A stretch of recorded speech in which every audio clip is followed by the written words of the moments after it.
अजित पवारांच्या राष्ट्रवादी काँग्रेसमध्ये निवडणूक आयोगाला दिलेल्या पत्रप्रपंचाची चर्चा राजकीय वर्तुळात आहे। ती दोन पत्र आहेत। पहिलं पत्र तर दुसरं पत्र। 28 जानेवारीला अजित पवारांचं विमान अपघातात निधन झालं। त्यानंतर 16 फेब्रुवारी 2026ला पटेल तटकरेंनी निवडणूक आयोगाला पत्र दिलं। कार्याध्यक्षांना सगळे अधिकार देण्याचा उल्लेख त्या पत्रात होता। यानंतर 26 फेब्रुवारी 2026ला राष्ट्रवादी कार्यकारिणीची बैठक झाली। याच बैठकीत सुनेत्रा पवारांची राष्ट्रीय अध्यक्षपदी निवड झाली। पार्थ पवार राज्यसभेचे उमेदवार असतील हाही निर्णय या बैठकीत घेण्यात आला। यानंतर 5 मार्च 2026ला पार्थ पवारांनी राज्यसभेसाठी अर्ज दाखल केला। यानंतर 10 मार्च 2026ला पत्रप्रपंचाला सुरुवात झाली। या दिवशी सुनेत्रा पवारांनी निवडणूक आयोगाला पत्र लिहिलं।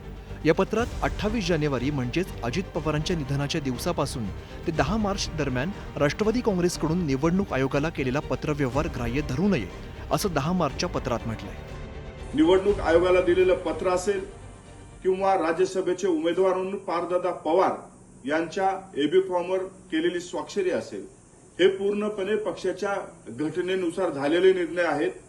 परंतु माध्यमामध्ये प्रश्नचिन्ह उपस्थित करून ज्या काही बातम्या दाखवल्या जातात त्या तथ्यहीन निराधार आहेत।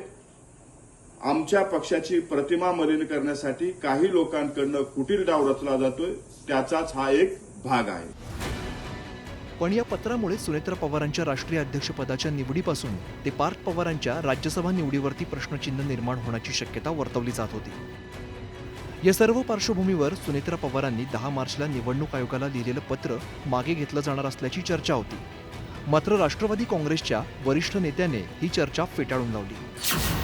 10 मार्चला निवडणूक आयोगाला पाठवलेलं पत्र मागे घेतलं जाणार नसल्याची माहिती सूत्रांकडून मिळते। पार्थ पवार यांच्या राज्यसभा निवडीसाठी झालेला पत्रव्यवहार राज्यसभा निवडणूक अधिकाऱ्यासोबत झालेला आहे, निवडणूक आयोगासोबत नाही। त्यामुळे त्यातही कोणतीही अडचण नसल्याचं राष्ट्रवादी पक्षाच्या वर्तुळातून सांगितलं गेलंय।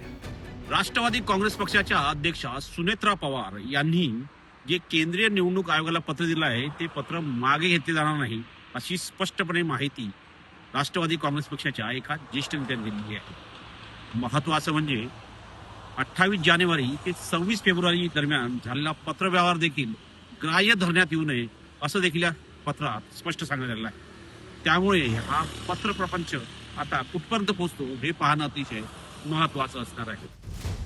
एकीकडे अजित पवारांच्या राष्ट्रवादी काँग्रेसमध्ये अंतर्गत धुसफुसीची चर्चा असतानाच राष्ट्रवादीचे 3 मंत्री आणि 2 आमदारांनी शरद पवारांची भेट घेतली।